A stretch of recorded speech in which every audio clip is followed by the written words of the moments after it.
எந்த ஒரு ஏடிஎம்மையும் பயன்படுத்துங்கள், தங்க நாணயங்களை வெல்லுங்கள். வர இருக்கின்ற உள்ளூராட்சி சபை தேர்தலிலே காலம் நெருங்கி இருக்கிறது. அந்த வகையிலே ஒட்டுமொத்த வடகிழக்கிலே எங்களுடைய ஜனநாயக தேசிய தமிழ் தேசிய கூட்டமைப்பு எல்லா இடத்துலையும் போட்டியிடுகிறது. நீதிமன்றம் சென்று அதிலிருந்து நாங்கள் வென்று இந்த போட்டியிலே கலந்து கொள்ளுகின்ற வாய்ப்பை எட்டியிருக்கின்றோம். நாங்கள் நிர்ணயம் செய்யக்கூடிய சக்தியாக இந்த தேர்தலிலே மாறுவோம். அவை யாரோடு நாங்கள் இணைந்து செயலாற்ற வேண்டும் என்ற பிரதானமான ஒரு விடயம் இருக்கிறது. குறிப்பாக எங்களுடைய தேசியத்தை நேசிக்கின்ற தமிழ் கட்சிகளோடு நாங்கள் கூட்டு சேர்ந்து ஆட்சி அமைக்கின்ற வாய்ப்பை ஏற்படுத்துகின்ற சூழலை நிச்சயமாக உருவாக்குவோம். ஏனென்றால் இனிவரும் காலங்களிலே நாங்கள் ஒற்றுமையாக இல்லை என்றால் அது இன்னும் ஒரு எங்களுடைய பிரதேசத்திலே பல அழிவுகளை, பல பிளவுகளை, தேசியமே இல்லாது இருக்கிற ஒரு சூழலை ஏற்படுத்தக்கூடிய வாய்ப்புகளை அது உண்டு பண்ணிவிடும். ஆகவே ஒற்றுமையின் காரணமாக இந்த பிரதேச சபை, நகர சபை, மாநகர சபை தேர்தலிலே நாங்கள் நிர்ணயம் செய்யக்கூடிய சக்தியாக இருக்கிற போது அது தேசியத்தை நேசிக்கின்ற கட்சிகளோடு இணைந்து ஆட்சி அமைக்கின்ற வாய்ப்புகளை உருவாக்குவோம் என்பதை நான் இங்கு குறிப்பிட விரும்புகின்றேன். யாழ்ப்பாணத்திற்கு பிரதமரும் ஜனாதிபதியும் அடிக்கடி செல்லுகின்ற சூழலை மாற்றுங்கள்.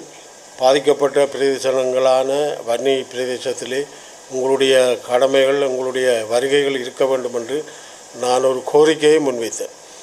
ஆனால் இந்த ஜனாதிபதியும் பிரதமரும் அமைச்சர்களும் தேர்தல் காலங்களிலே தான் எங்களுடைய வன்னி பிரதேசத்துக்கு வருகிறார்கள். குறிப்பாக மன்னாருக்கு வருகிறார்கள்.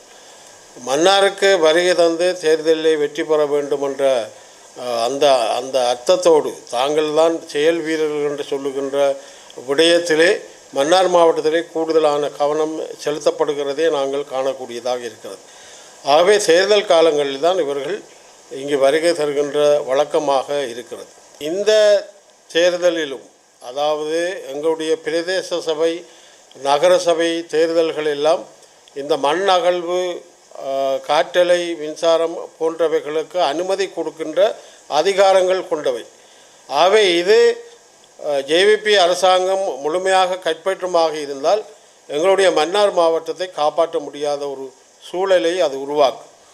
ஆகவே இவர்களுடைய வருகை என்பது இந்த நாட்டின் பொருளாதாரத்தை மேம்படுத்துகின்ற வாய்ப்புகளை உருவாக்குவதற்கான அந்த அடிப்படையிலே இங்கே பிரதேச சபை, நகர சபைகளை கைப்பற்றுவதன் ஊடாக தங்களுடைய காரியங்களை செய்து முடிக்கலாம் என்ற ஒரு நோக்கத்தோடு தான் இன்றைக்கு மன்னார் மாவட்டத்திலே அவர்கள் தேர்தல் பிரச்சாரத்துக்கு ஒரு சின்ன பிரச்சாரம், சின்ன தேர்தல், ஜனாதிபதி வருகிறார். ஆனால் இவ்வளவு காலமும் 6 மாதங்களாகிவிட்டது ஜனாதிபதியின் வருகை வன்னி மாவட்டத்திலே, குறிப்பாக மன்னார் மாவட்டத்திலே வருகை இருக்கவில்லை.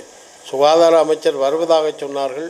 அவரும் 16ஆம் தேதி ஏதோ போன மாதம் 26ஆம் தேதி வருவதாக பாராளுமன்றத்தை வாக்களித்தார், வரவில்லை. எங்களுடைய கடத்தொழில் அமைச்சர் 10ஆம் தேதி வருவதாக வாக்களித்தார், வரவில்லை.